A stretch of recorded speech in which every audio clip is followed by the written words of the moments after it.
পালেং শাক। পালেং শাকৰ আছে বহুতো ঔষধি গুণৰ লগতে ৰাসায়নিক গুণ। আহকচোন জানো পালেং শাকৰনো কি কি গুণাগুণ আছে। পালেং শাক শীতকালত হোৱা এবিধ ঔষধি শাক। পাতটো কোমল ডাঠ আৰু বহল হয়। ৰাসায়নিক গুণাগুণ। পালেং শাকত প্ৰচুৰ পৰিমাণে protein, calcium, iron, vitamin A, B আৰু চি পোৱা যায়। পালেং শাকত কম পৰিমাণৰ কাৰ্বহাইড্ৰেটো থাকে। পালেং শাকৰ ঔষধি গুণাগুণ। শ্বাস-প্ৰশ্বাসজনিত ৰোগ, কাহ, কফ হৈ থাকিলে পালেং শাকৰ জোল গৰম কৰি খালে উপকৃত হয়।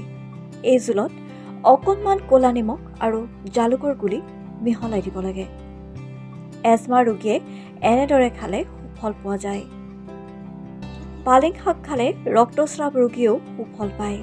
সেইদৰে জণ্ডিছৰ লগতে প্ৰস্ৰাৱৰ বিভিন্ন ৰোগীয়েও এনেদৰে খালে সুফল পোৱা যায়।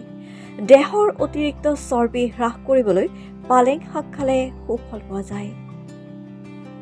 শৌচ খোলোচা নহ'লে, শৌচ কমকৈ তথা ঘনাই ঘনাই হ'লে পালেং শাকৰ জোল খাব লাগে।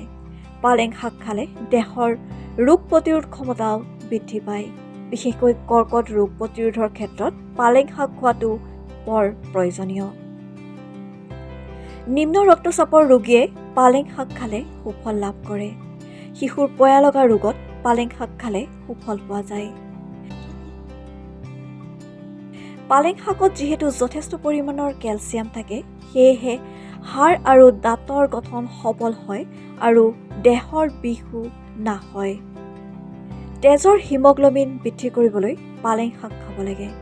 সৌন্দৰ্য বৰ্ধনতো পালেং শাকৰ গুৰুত্ব অপৰিসীম।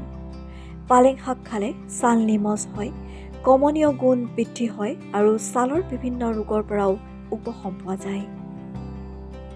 কিন্তু পাথৰ থকা ৰোগীয়ে পালেং শাক পৰাপক্ষত নোখোৱাই ভাল। নিউজ ডেস্ক ৰিপৰ্ট, লেংডন বাতৰি।